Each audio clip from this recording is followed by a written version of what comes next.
মনকে একাগ্র করতে চাও, তবে ধ্যান করবার আগে মনকে তোমাকে একাগ্র করবার জন্য আগে কিছুক্ষণ হাততালি দিতে হবে। ঠাকুর বলেছেন হাততালির সময় হরিবোল হরিবোল বলতে হবে। গাছের তলায় তুমি যদি হাততালি দাও আর সেই হাততালির আওয়াজ শুনে পাখিরা আকাশে উড়ে যায়, তেমনি হরিবোল হরিবোল বললে মনের যত কুচিন্তা কুভাবনা সব চলে যাবে, মন একাগ্রতা লাভ করবে, তারপর তুমি আসনে বসতে পারবে। উপাসনা কতক্ষণ দরকার? যতক্ষণ চোখের জল না বের হয়। অর্থাৎ ঠাকুর বলেছেন উপাসনা যতক্ষণ তুমি করবে সেটার সময় বলে দেবে তোমার চোখের জল। উপাসনা কতক্ষণ দরকার? যতক্ষণ নামে অশ্রুপাত না হয়। হরিনাম শুনলে যার চোখ দিয়ে জল পড়ে তার আর কোনো উপাসনার দরকার নেই। এক ডুব দিয়ে যদি তুমি রত্ন না পাও তাতে কি হয়েছে? নিজেকে রত্নহীন মনে করো না। ডুব দিতে দিতে দিতে তবেই তো রত্ন মিলবে। তুমি অল্প সাধনা করবে আর বলবে ঈশ্বর দর্শন হলো না, হতাশ হবে। তা তো হয় না। সাধনার সাথে ধৈর্য ধরতে হবে। ধৈর্যই তোমাকে এগিয়ে নিয়ে যাবে। তোমার মধ্যে যদি ধৈর্য না থাকে তাহলে তুমি ঈশ্বরের কৃপা করবে কিভাবে? সমুদ্রের জল দূর থেকে তো কালো দেখায়, কিন্তু কখনো কাছে গিয়ে দেখেছো কি? যখন কাছে যাবে, জলটাকে হাতে স্পর্শ করবে, তখন দেখবে জলটা স্বচ্ছ নির্মল। আসলে কি জানো, দূর থেকে মনে হয় যে কালো, কিন্তু সমুদ্রের জল যত তুমি কাছে যাবে তত স্বচ্ছ নির্মল লাগবে। সমুদ্রের জল কৃষ্ণের মতো রূপ, দূর থেকে তাকে কালোই দেখায়।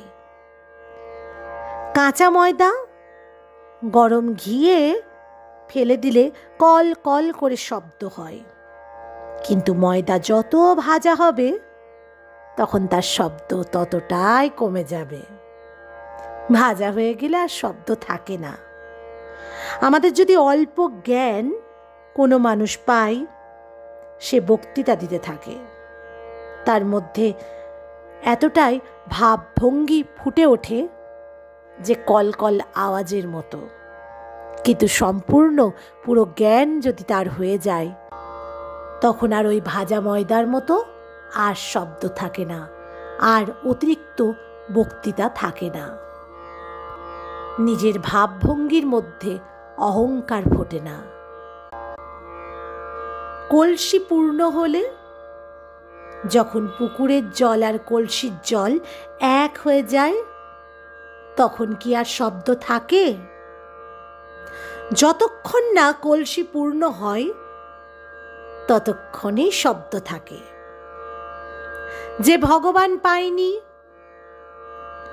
সেই ভগবান সম্বন্ধে নানা গণ্ডগোল পাকায়। বলে ভগবান কি, তাকে কি চোখে দেখা যায়, কত রকম তর্ক করে। আর যে দর্শন পেয়েছে সে স্থির হয়ে ঈশ্বরানন্দ উপভোগ করে।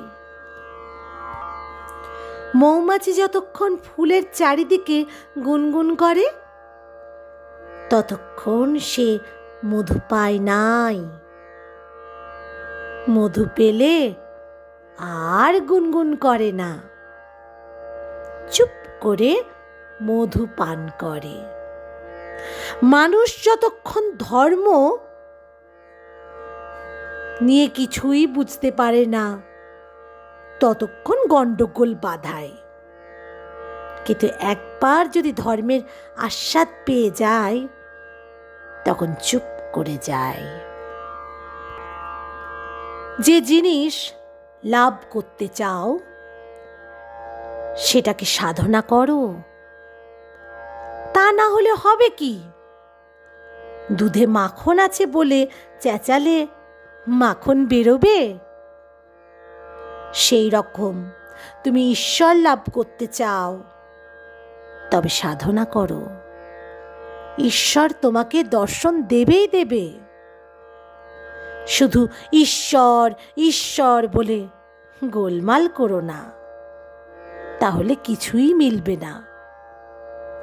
সিদ্ধি সিদ্ধি বলে চেঁচালে সিদ্ধির নেশা হবে না। সিদ্ধি এনে বাঁটো, খাও, তবে তো সিদ্ধির ঘোরালো নেশা হবে। ঈশ্বর ঈশ্বর বলে তুমি চিৎকার করে যাবে, নিয়মিত সাধনা করবে না, তাতে তো ঈশ্বর তুমি পাবে না।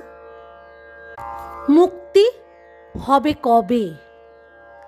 আমি যাবে যবে। এই আমি আমি করে যায় না, তাই ঠাকুর বলেছেন মুক্তি হবে কবে? আমি যাবে যবে।